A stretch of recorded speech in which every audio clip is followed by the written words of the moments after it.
กระเป๋าค่ะช่วยบอกค่ะตลาดลงเกลือวังสะพุงตลาดลงเกลือวังสะพุงพี่น้องนี่นะกระเป๋าอันละร้อยนี่นะห้อยชอบงามดีเก่งสะพายบ้ากระปันคุณไหนพี่น้องเอ๋ยอยู่ถัดจากโรงพยาบาลบางสะพุงมา500 เมตรทางไปภูล่วงทางไปบ้านใส่ข้าวนะพี่น้องตลาดลงเกลือวังสะพุงบ่ต้องไปฮอดลงเกลือสะเกลบ่ต้องไปฮอดลงเกลือไซเดนขมิ้นนี่นะเมาอยู่นี่โอ้ยดีเก่งนี่นะแล้วก็ภายอยู่ภายในห้างพร้อมก่อนนี่นะบ่ต้องไปตักญี่ปุ่นกิ๊บฝอยกระเป๋ามาใหม่สวยๆงามๆพี่น้องมาเลียก็ยังว่าเบิ่งกระเป๋าเดี๋ยวมาเบิ่งทรงในต่อนี่นะคือกางเกงในไปให้พวกเนี่ยนะเกงในให้พวกเนี่ย3 ตัว 100อันนี้ใหม่ๆเด้อนี่ใหม่ๆเด้อนี่พี่น้องเนี่ยลากแบบไล่สไตล์หรือว่าซื้อทรงไหนให้เมียเนี่ยพี่น้องซื้อทรงไหนให้เมียบ่3 ตัว 100คือกันนี่นะ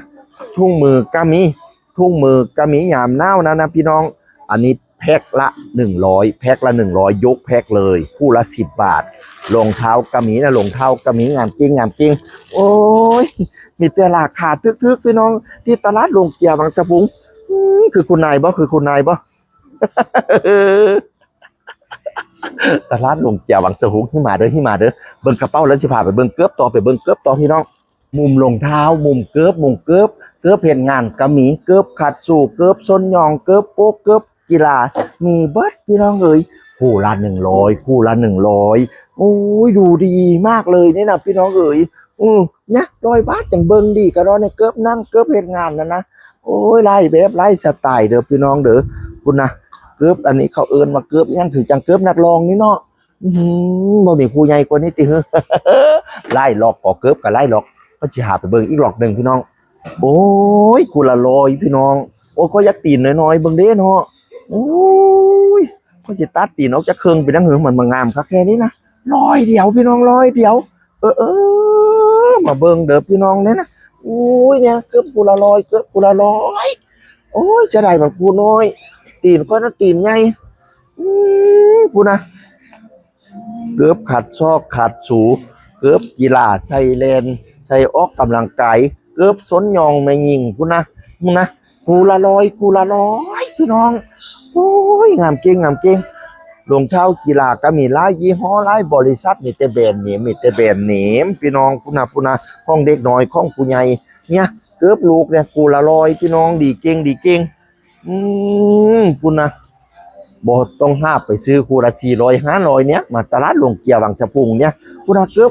คุณผู้ยิ่งนะเนาะพวกกับยิ่งคุณนายนะเกือบซ้นยองนะกูนะซ้นตึกซ้นแลมมีเบิดพี่น้องเอ๋ย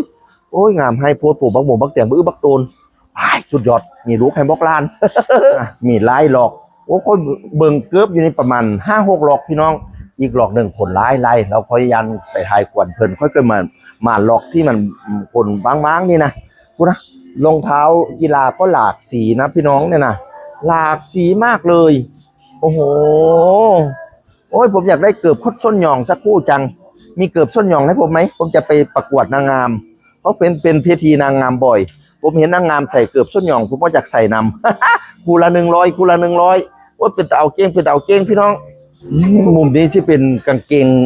กงมาสั้นรองเท้าผ้าใบรองเท้ากีฬาเป็นส่วนใหญ่มุมนี้นะน้องโน่เดินเหรียญพระนะมาเบิ้งเดินรูปเดินคู่ละ100นึงนี่นะบ่ห้าตั้งแต่ไปซื้อแพงนี่นะบ่ต้องห้าซื้อคู400 500นี่นะนี่นะเหมาอยู่เนี้ยตลาดลงเกียร์บางสะพุงเนี่ยพี่น้องหลายเกงกูนะสีดำสีข้าวมีเบิดหลายยี่ห้อหลายบริษัทแบรนด์เนมดังๆนะตลาดลงเกลือบางสะพุงตระกูลเศรษฐีสโตอยู่ถัดจากโรงพยาบาลบางสะพุงมาทางภูหลวงมาทางทรายขาวประมาณ500 เมตรอยู่ฝั่งขวามือฝั่งเดียวกับโรงพยาบาลบางสะพุงสนใจเอาไปขายต่อไม่ว่าจะเป็นเสื้อผ้าไม่ว่าจะเป็นรองเท้าไม่ว่าจะเป็นกระเป๋าขายทั้งปีขายทั้งส่งซื้อ 1,000 ลด 10% ซื้อ 10,000 ลด 15% ซื้อ 100,000 บาทลด 20% สินค้าแกะกล่องเกรด A มาเลยติดต่อเฮียมนตรีตามเบอร์โทรนี้พี่น้องเอ๋ยที่ตลาดลงเกลือบางสะพุงบ่ต้องไปฮอดลงเกลือสาเกลบ่ต้องไปฮอดลงเกลือชายแดนเขมรมาลงเกลือบางสะพุงแล้วจะไม่ผิดหวังเสียงอื่นเที่ยวเลยสวัสดีครับ